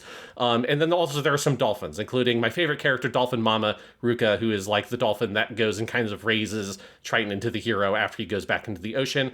That's probably the biggest similarity between the two is Ruka the mama dolphin. That everything else is completely names only. Tomino, there's a couple of quotes that are very funny about him talking about the source material. He says he was bored by the manga and he felt that it, quote, was not a proper story, and that it was one of Tezuka's failures. And I did not read through the whole manga page by page. I more kind of skimmed through it, but I did basically skim through the whole thing because it's pretty fascinating. I basically agree with Tomino's criticisms there. I would not describe it as a proper story, and I'd kind of describe it as a failure. Basically, the manga starts with a human protagonist named Kazuya, who's a sort of audience surrogate, but he's more or less abandoned as a character after the first volume in favor of Triton, but he's this boy who kind of finds Triton as a baby and helps raise him in this human family. Kazuya fucking murders a guy by stabbing him to death. There's some wild shit that happens in Triton of the Sea. Not out of nowhere. It's, he has a reason for why he stabs a man, but he does stab a dude. It's pretty brutal. I thought you were going to say, the first scene of the manga is him in a bar stabbing a dude to death, and then he, goes on the run and meets Triton, and we never find out why it's why Tom Joad is in prison in Grapes of Wrath. We just leave that behind. I think it's something I forget what the specifics were, but it's a guy has tricked him into debt or something, and that's why he ends up stabbing this guy. It's pretty crazy. Then he goes on a fishing boat and disappears for almost the whole series. The wildest thing by far that happens, I just have to explain this, is I think this is in volume 3. The bad guy Poseidon, who in the manga is a little kid version of the Beast from Beauty and the Beast. Like, picture that in your head. He's like a weird pig guy, but he very much looks like that. Or like a little tiny chibi version of like Ganondorf from the old Zelda version of Ganondorf. He looks like that. He has a bunch of children. Like, his thing is he has a bunch of kids, and Triton fucking keeps on killing all of them. And he's trying to have more kids, and he ends up having a child with a magical sea sponge that can transform into anything it touches. And the sea sponge at the time has transformed into the shape of the mermaid Pipiko, who is Triton's love interest, who's been captured by Poseidon. But instead of having a kid with actual Pipiko, he ends up accidentally having a kid with a magical sea sponge. To be clear, having a kid is like it's like a big machine that takes the essence of both people. So it's like, he's not fucking a sea sponge, which I was disappointed by that he didn't have sex with the sea sponge. It's just a weird machine thing, but he does have a kid with it. The weirdest thing though is that the kid is a giant monster, and the monster eats everything in sight and then shits it out. Like, it's got a little hole at the back of its tail that just projectile shits liquid poop that people describe as having a horrible stench to it. Suffice to say, Triton of the Sea is a weird fucking manga, and that none of the shit I just described, none of that happens in the show. So Tomino looked at all that stuff, he's like, I'm not going to have the human kid. I'm not going to have Poseidon be a weird little pig dude. I'm not going to have him have weird machine sex with different animals. I'm not going to have a little shit monster. I'm going to make my own show. So Tomino's Triton of the Sea is not like any of those things. It is a very Tomino-esque show in the sense of it's very episodic. It is generally speaking, and it is partially this way because this is kind of the demands of what people who had the money asked of the show. But it's basically a show where once it gets into its groove, each episode is about a new sea monster sent by Poseidon, who is the form of this big demon-looking statue, who rules over the oceans with an iron fist, and he sends a new sea monster, and Triton and his friends have to face the new sea monster, and Triton has a magical dagger made out of orichalcum, which is the mystical metal from Atlantis, that is from the original myth of Atlantis by Plato. And he uses his magical orichalcum dagger to dispatch with the new sea monster, and then he goes off for further adventures to eventually face Poseidon in the Atlantic Ocean, so on and so forth. So it's a very episodic show, in a very recognizable way for Tomino, though I'll get into later, I think, some of the places where it goes awry in terms of my kind of critical opinions of it. Triton of the Sea was Tomino's first time directing a full TV anime, and so he struggled with the constraints and pressures that came with that role, right? He was a guy who storyboarded billions of episodes, but he'd never been in charge of an entire team of people like that. He was reportedly gripped with a fear that the production would fall apart if he was not present with the animation studio at all times. And so as a result, he reportedly never went to recording sessions with actors, and he only met the sound or audio director, who's the person who's directing the actors. He only met that person once during the entire production, and that's when they were casting people. And he never was involved in that side of the production because he was afraid to basically be out of where the actual animation work was going on. One notable element connected to this of the production Triton of the Sea is that Tomino is credited as the episode director for every single episode other than 2 and 3. So apparently after having 2 episodes directed by other people, I don't know, he was like, fuck that shit. I'm just doing all of it. Don't touch my show. It's like the energy that has. And I suspect that this just shows that obsession of him needing to be omnipresent in the production of the show. So he is credited as the episode director on everything but 2 and 3. He also storyboarded 8 episodes of the 2-core show under his usual pseudonym for storyboarding, which is Yokitani Minoru. So if you're looking up at the credits and you don't see Tomino, but you see Yokitani, those are episodes that he storyboarded.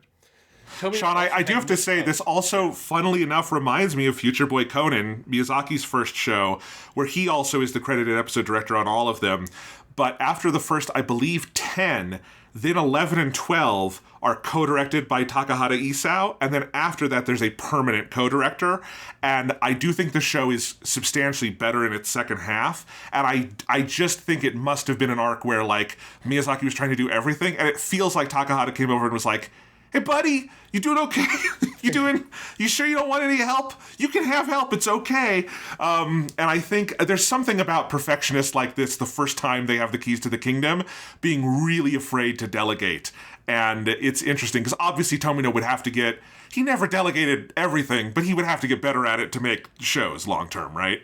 Yes, and I will say that I think you see the consequences of this approach on the quality of Triton of the Sea, particularly in the second half, where it's a very rough production. One other interesting thing, 'cause this is where I like very disagree with Tomino's comments here, but maybe it's just agree, you know, time and place thing. But Tomino also, he had no input whatsoever in the choice of the composer or the theme songs for the show, and he was frustrated that he felt that the music for the show was discordant with the nature of the story, which is an action story about fighting monsters. Every episode, Triton has to fight monsters, and the music is my personal favorite part of the show. I think it's amazing.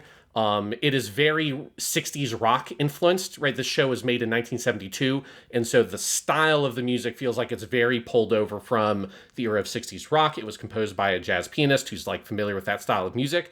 And I think I can understand at the time, if you were making the show in 1972, feeling like maybe that it was too cheesy for the show you were making and you wanted something a bit more serious, something a bit more orchestral in style, like Zambot 3 or Gundam goes for, which has that more kind of cinematic feel to the score.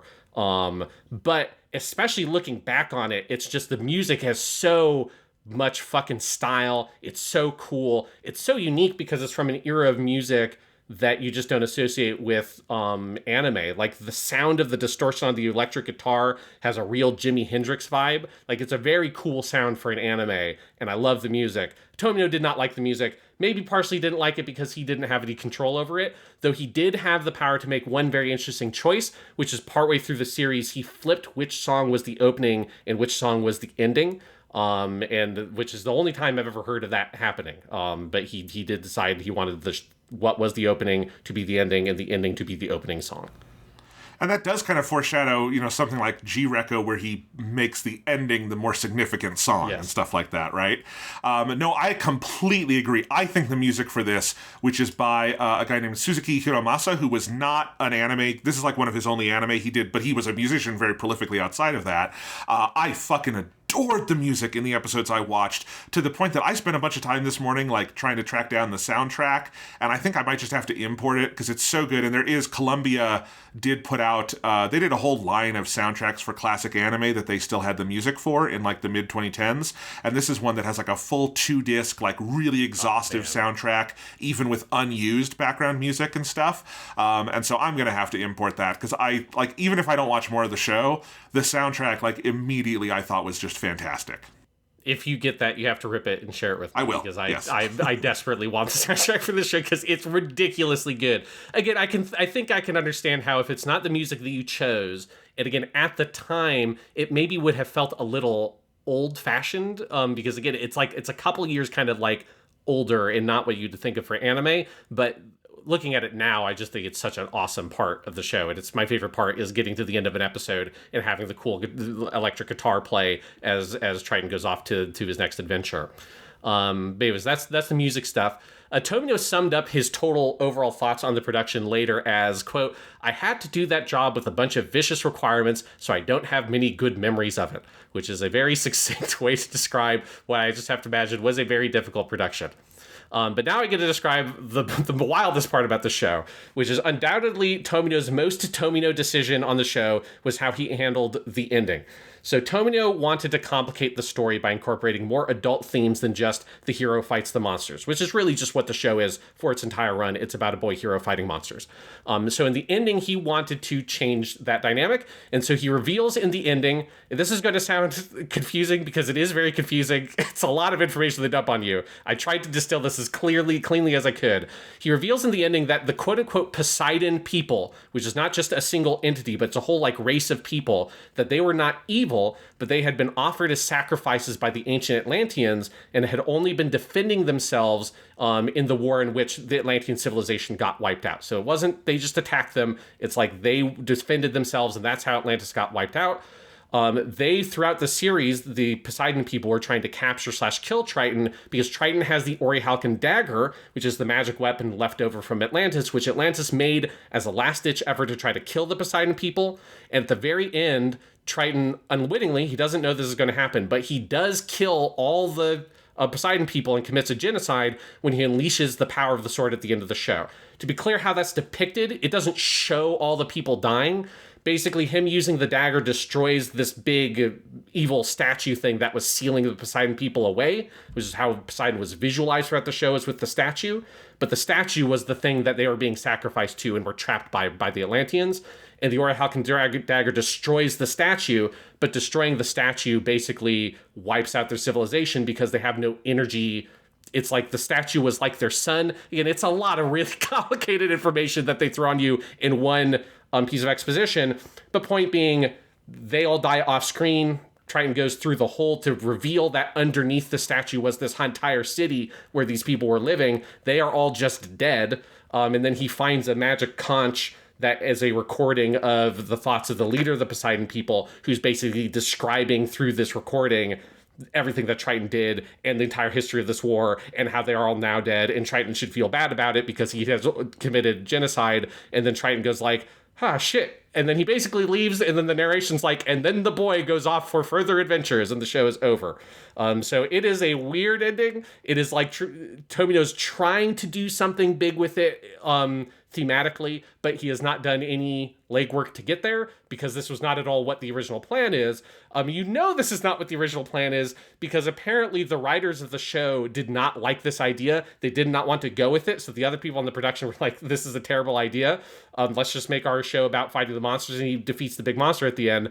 And so the way that Tomino got it to work is he basically just cut all those people out. He went and he worked directly with the animation staff at Toei Doga to make the episode in what he later described as a, quote, abuse of authority in order to get his ending made. And so it is not what the show is really trying to be, but it's just where you can feel Tomino stretching so hard against the constraints put against him, and he kind of forces this very weird, crazy ending that is about our boy hero Triton ultimately committing genocide against the bad guys.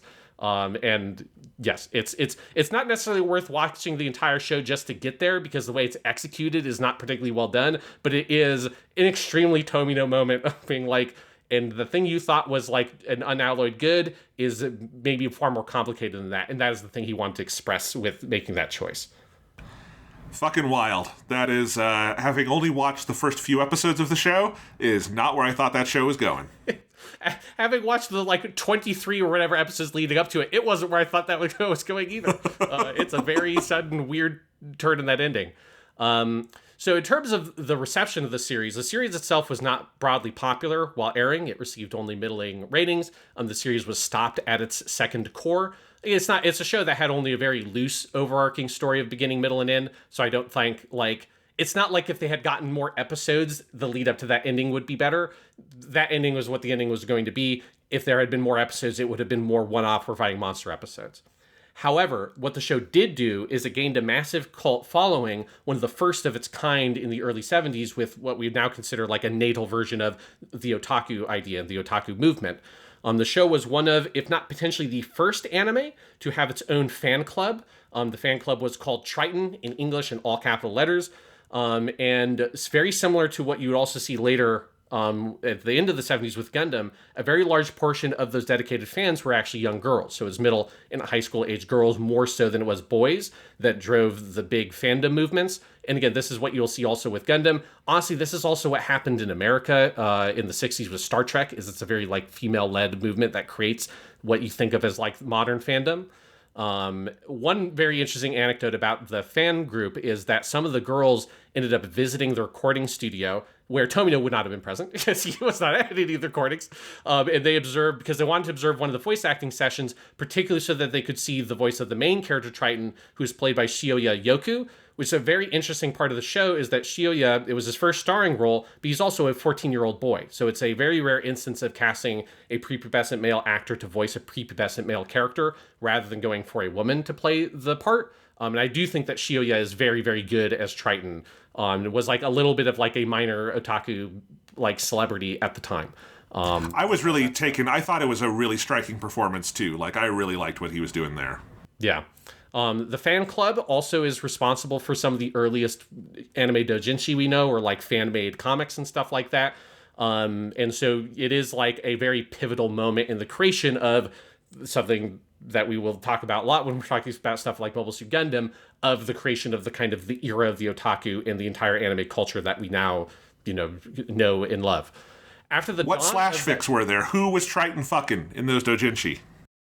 There's one of the problems with Triton of the Sea is it has almost no notable supporting characters that really matter. I mean, you've got Pipiko, but she doesn't matter outside of like the 3 episodes in which she's debuted. You've got Mama Dolphin, but I don't want to think about that at all. I can definitely think about some like gnarly slash fic between the what I think of as the Three Stooges dolphins. You've got the 3 dolphins that are like the buddies. That are kind of the comic relief characters. I don't think that Triton can kind of enter into that territory, but I can definitely imagine some very sordid, debauched fucking, manga drawn by like a 16-year-old girl about the relations between these 3 dolphin boys, who are not, there's no incest or anything. They're not actual brothers or anything. They're just like 3 different dolphins that all happen to be fun guys, that maybe enjoy each other's company in the wide open blue seas. I thought of them as the Peabody and Sherman dolphins because they so look like they're from the that era of like American animation. They look like I think it's their eyes feel like they're from like Peabody and Sherman. I don't know what it is, but yeah, I liked that. One of them does have the big glasses. Yes. Because one struggle the show has is how do you visually distinguish the dolphins, and so one of them is just a dolphin. One of them is a dolphin with glasses, and the third one is a dolphin with like a pink conch on its head. Which he gets that conch later because he's not introduced with the conch, and they're like, we need something so we know who the third dolphin is. Let's give him the pink conch and just put it on his head. Is one other thing, just like an interesting side note with Triton of the Sea, is after the dawn of the new age of anime that comes with Mobile Suit Gundam, the producer for the show, Nishizaki, well before he would, be arrested for narcotics and firearms, he wanted to capitalize on the cult following of Triton of the Sea, so he did make this is, years after the ending of the show, 2 compilation movies to show in theaters. Tomino was not involved at all. He had no part in the making of those 2 compilation movies, and actually only the first of the 2 was ever shown in theaters. You can find both of them online because the second one was later released for home video, but it very much is like hey, there's no streaming rights. You can't sell, this is the late 70s. It's not a big home video market. If you want to make more bucks off of your cult hit, you got to make a compilation movie. That was the only choice he had. We'll also remember that Nishizaki would have been around for Space Battleship Yamato's movies, which started what is known as the anime movie boom, which Gundam capitalizes on. So he was really just doing what he'd kind of done before. Yes. But yeah, and those 2 compilation movies are actually, if you're looking for an English subtitled version of Triton, those are easier to find than the show itself. Yeah. It might be, I haven't seen them, but they might be a good way to dip your toe in those waters. I didn't mean that as a pun, but there you go. There you go.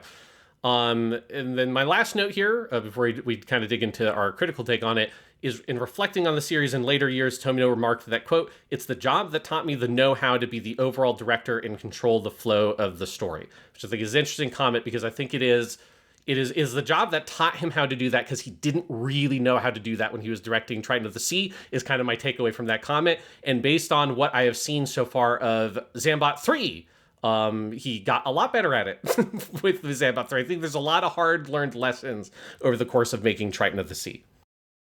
Yeah, so I mean, you saw the whole show, so I'll let you go in a second here. I watched the first 3 episodes, kind of the beginning arc of it, and I kind of wish I had watched more, because I did enjoy it. Like, not in the sense that I thought, like, oh my god, this is a lost masterpiece, but, like, it definitely has that Tomino energy to it that we talked about before in the way it moves. It's, like, I can totally understand why it got a fan club, particularly in 1972. Yeah. Like, there just wasn't really anything quite like that at the time. Like, this is also, like, it's not telling much of an overarching story, but it's doing more than most shows in the early 70s would have been trying to do when anime is still, like, pretty purely episodic, like, obviously more than, like, Astro Boy was doing, right? And, like, the characters are just very vivid. I think the animation is nice. Like, again, not, like, revolutionary, but, like, this is Toei Doga, early 70s. They know what they're doing, right? They're an established animation unit. And, again, that music is so good. So, like, there's like I guess the way I would describe it is there's a tone and a vibe I was very much digging in these episodes. And I imagine that's probably what made you watch more of it too, Sean. Mm-hmm. Yeah, that's definitely the thing I like about it is the overall tone and vibe. But I think how I would kind of describe my big picture impressions of the overall show is that I think you can just feel that Tomino's and not just like what he's trying to do, but it's also the things that are being asked of him. He's trying to figure out how to make a show like this, because it is this, it's him working towards moving out of that purely episodic space that something like Astrobot is in, and something much closer to Mobile Suit Gundam that is still very episodic, but is trying to tell a beginning, middle, end story within that episodic structure. And not just the episodic structure, the formula, right? That, again, we talked about earlier, that he's a guy who really, I think, thrives within that formula of, goddamn it, every episode there's going to be a monster and he's going to fight the monster, right? Like that, he's very good at using that to tell a bigger story, and that's where Triton of the Sea really struggles. It's got, it's better in the first half where you get a little bit more of like introducing characters, and there's more of a forward plot momentum towards introducing these things. At the midpoint of the show, there's a huge, very cool thing that happens, where an island called Dolphin Island gets blown up by Poseidon's eye lasers. I don't know how else to describe it, but it's a very cool scene. It's a very apocalyptic moment. It's probably the best moment in the show. But then in the second half, it is just every single episode is just Triton swimming through the ocean, encountering another giant monster. But this one is like loosely themed around Moby Dick. This one is loosely themed around the part in Jason the Argonauts with the big statue. Like, it's a lot of him pulling literary and mythological references to fuel episodic stories, but losing that big picture overall momentum in the story, where there's not a sense of progress in the conflict with Poseidon, which, just use Gundam as a reference point, because this is something that Zambot 3 already fixes. But we'll talk about that with the next episode about Zambot 3. But Gundam is very, very good at always making it feel like there's forward momentum, that the crew are moving. There's new enemies are being faced. There's different tiers of enemies that are better distinguished with like Rambaral and Char and Garma. And like, I think all of that stuff is much better kind of paced out and structured. Although I think one other thing that happens there is I think Triton of the Sea also struggles with the fact that aesthetically, it's the same thing through the whole show. So like, they're always in the ocean. And it doesn't matter if in this episode they were in the Pacific Ocean, but 5 episodes from now they're in the Atlantic Ocean. It's still a fucking ocean. Like, it looks the exact same. So you don't get to have like, oh, we are landed on Earth and then we move to the desert and then eventually we get to Ireland in Mobile Suit Gundam, right? There's just a lot of those senses of, or those elements there that can create the sense of progress, of narrative evolution, a changing status quo within the formula of individual episodes. Triton of the Sea just doesn't really get that down. And I think that's part of what I feel in his quote at the end of that notion of the control the flow of the story. The flow of the story does not feel like it's controlled in Triton of the Sea. It feels like it is something that he doesn't have a quite full handle on. And that is probably my biggest criticism of the overall show. It's still an entertaining show to watch, and the vibe and the tone of it is really entertaining, but it also took me about 2 months to watch through the whole show, because I started watching it in like early May, and I didn't finish it until maybe like halfway through June, because it just is like every episode starts feeling like it's the same episode as the last one. Because the other problem is, unlike Astro Boy, it does not have the leeway to say, and this is a comedy episode, and this is a horror episode. It like kind of is in this no man's land of between a Mobile Suit Gundam and something like Astro Boy or Dirty Pair or Lupin the Third or other really truly episodic shows we've watched, where something that has no overarching story has all this freedom. Something that has that kind of middle ground of an overarching story has the ability to evolve those individual episodes in that formula.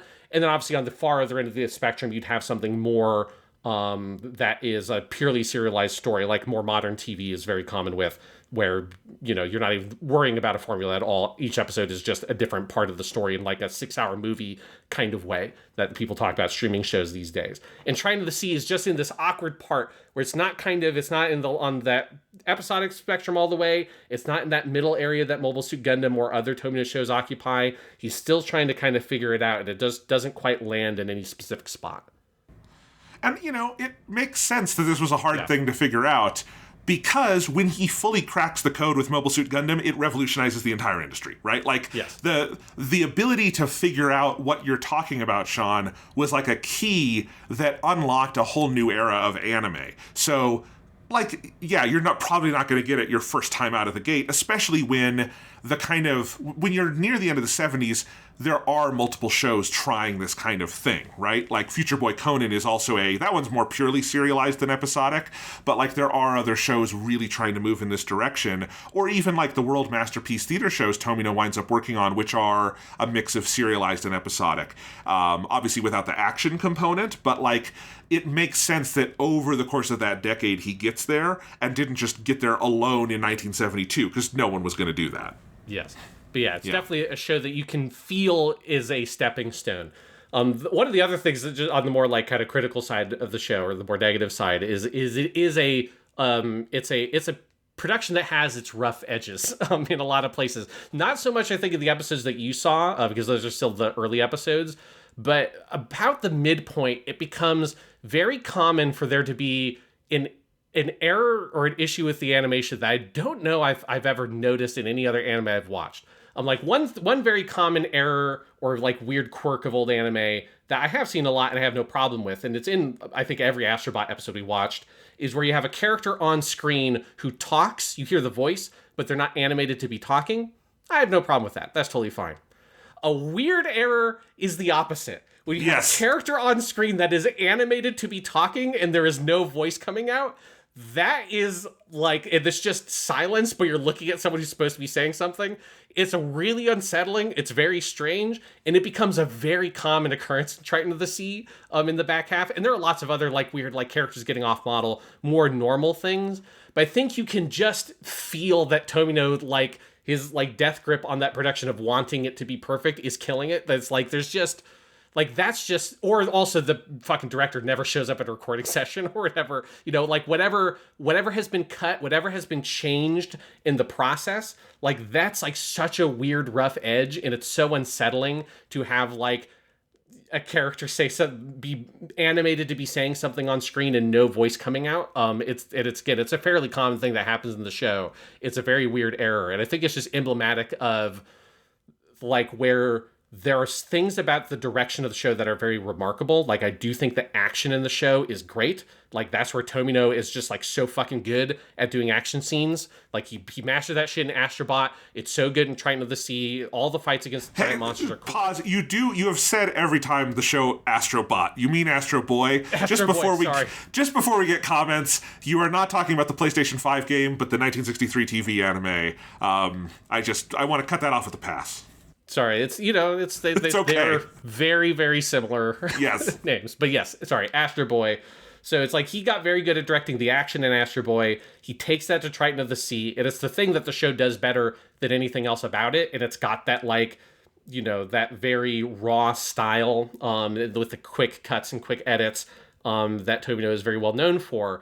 But I think that within that process of it being so good at those specific elements, kind of everything else falls by the wayside, and you can feel the strain on the production, and it's kind of a fascinating thing to see, because again, I have seen an anime that has done that before, but I can't remember, if certainly not it being like the shot is a shot of the character with their mouth moving. Like, that's the only thing that the shot is, and there's no voice coming from them.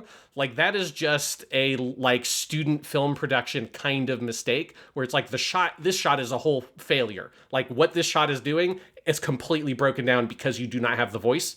And it's like, it's a kind of error that's honestly pretty shocking to see in a show, even of this vintage. You wouldn't expect it. It definitely feels like someone who's maybe not fully trusting the script, and if you're running the whole production pipeline through you, then those steps that would erase that possibility get taken out, right? That's rough, but there you go. So anything else to say about Triton before we move on to our last topic today? In episode 3 is a scene where the fucking giant turtle gets killed by a giant undersea volcano. Did you think that was fucking rad? Rad, traumatic, all those things, yeah. Yeah. I mean, that is one thing to note about, Triton of the Sea as well, is it is a violent show. Like, there are, like... Yes, I do notice that.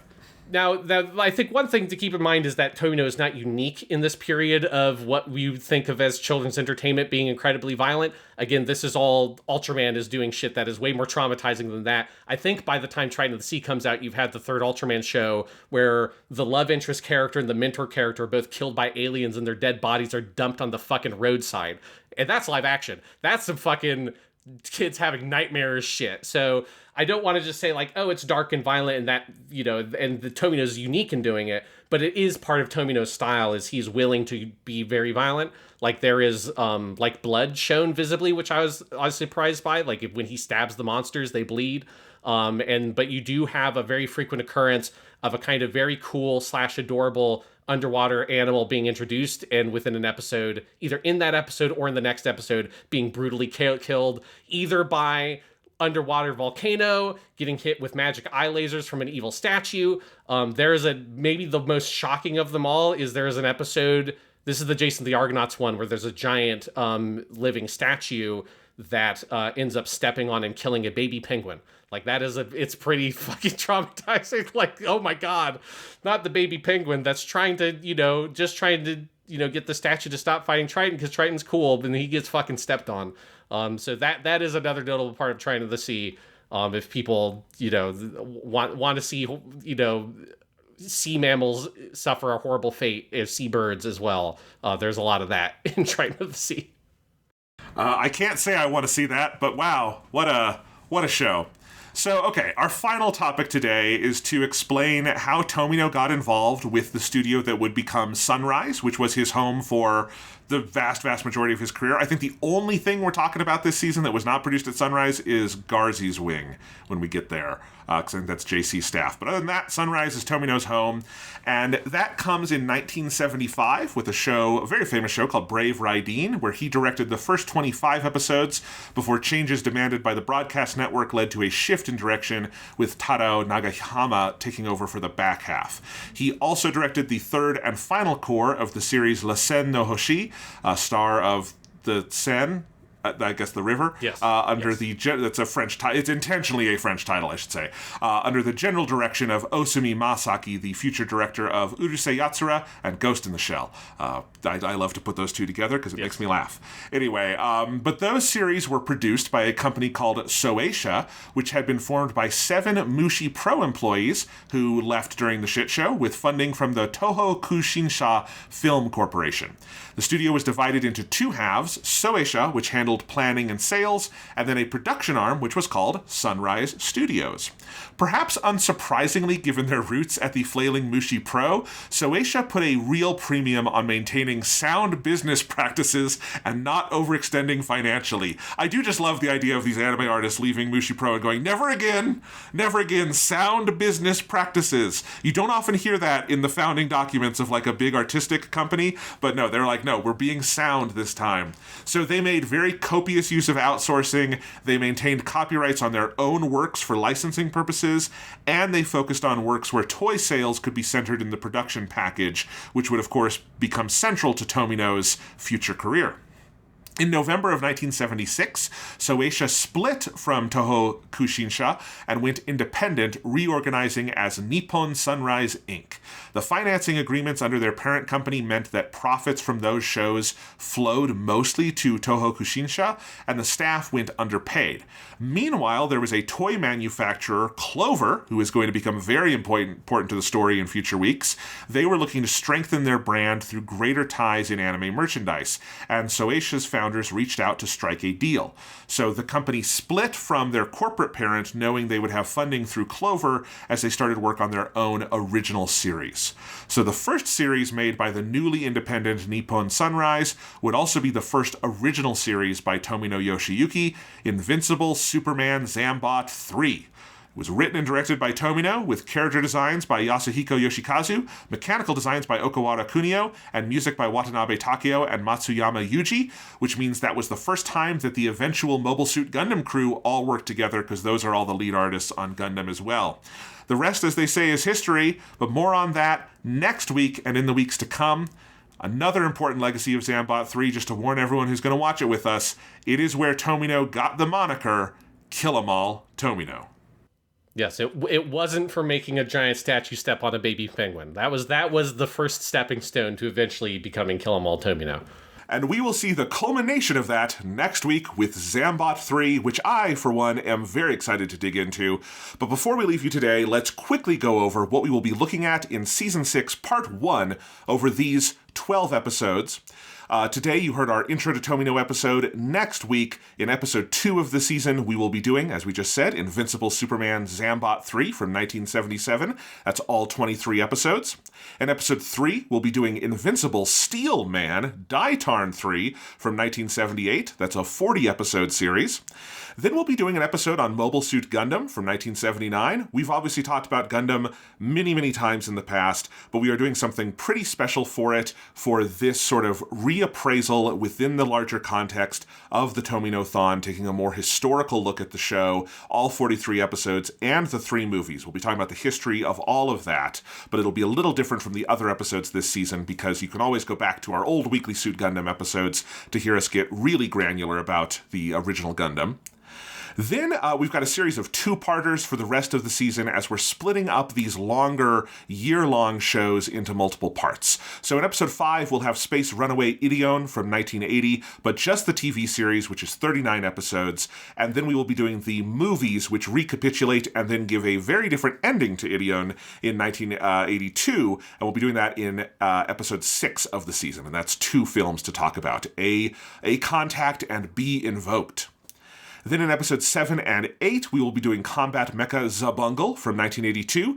We will be doing the first 26 episodes of Zabungle in that first episode, and then episodes 27 through 50, plus the movie edit Zabungle Graffiti, which we're going to touch on because it's an interesting little thing in the second episode of those, episode 8. Episodes 9 and 10 will be Aura Battler Dunbine from 1983, which we're splitting up a little more unusually. We're doing episodes 1 through 19, and then episodes 20 through 49 in the second episode on that. And you'll see why if you've never seen that show, you will see why when you watch it, because there's a really good sort of dividing point that happens there.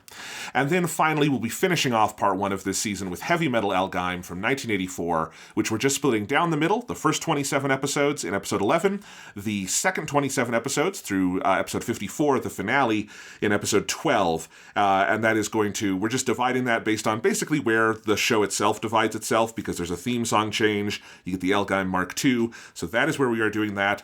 These episodes will air through May 31st of 2026, and that'll take us through the end of part 1 of this season. It is going to be so exciting. We have so much coming your way. We have so much Tomino to watch. We are going to be so emotionally scarred in so many different ways by the end of this season, I'm sure. I am very, very excited to get started. I'm extremely excited to get started. I just need to get my hands on some sort of space shuttle so that I can end up at the end of this series floating in space in a spacesuit with tears rolling down my cheeks.